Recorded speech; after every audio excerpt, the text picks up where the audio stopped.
Global star Ram Charan ఖాతాలో మరో అరుదైన గుర్తింపు వచ్చి చేరింది. ఆస్ట్రేలియాలో ప్రతిష్టాత్మకంగా నిర్వహించే Indian film festival of Melbourne తన 15వ ఎడిషన్ కు రామ్ చరణ్ ను గౌరవ అతిథిగా అనౌన్స్ చేసింది. రామ్ చరణ్ భారతీయ సినిమాకి చేసిన సేవలకు గాను Indian art and culture ambassador అవార్డును ప్రదానం చేయనున్నట్టు తెలిపింది. నాటు నాటు సాంగ్ కు డాన్స్ వేయడానికి అందరూ సిద్ధంగా ఉండాలని చెప్పింది.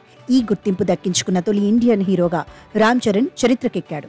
దీంతో ఇప్పుడు ఈ వార్త సోషల్ మీడియాలో తెగ వైరల్ గా మారింది. అయితే ఈ విషయంపై గ్లోబల్ స్టార్ రామ్ చరణ్ స్పందించారు.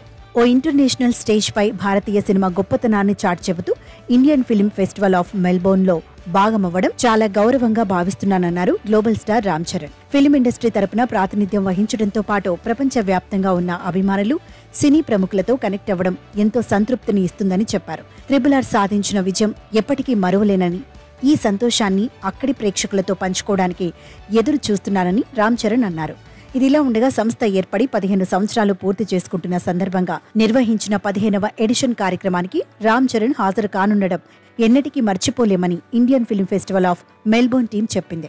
ఈ ఈవెంట్లో రామ్ చరణ్ నటించిన కొన్ని వెల్ నోస్ మూవీను కూడా ప్రదర్శించనున్నట్టు తెలిపింది. ఈ వేడుకను ఆగస్టు 15 నుంచి 25 వరకు ఆస్ట్రేలియాలోని విక్టోరియా రాష్ట్రంలో ఎంతో ఘనంగా నిర్వహించనున్నారు.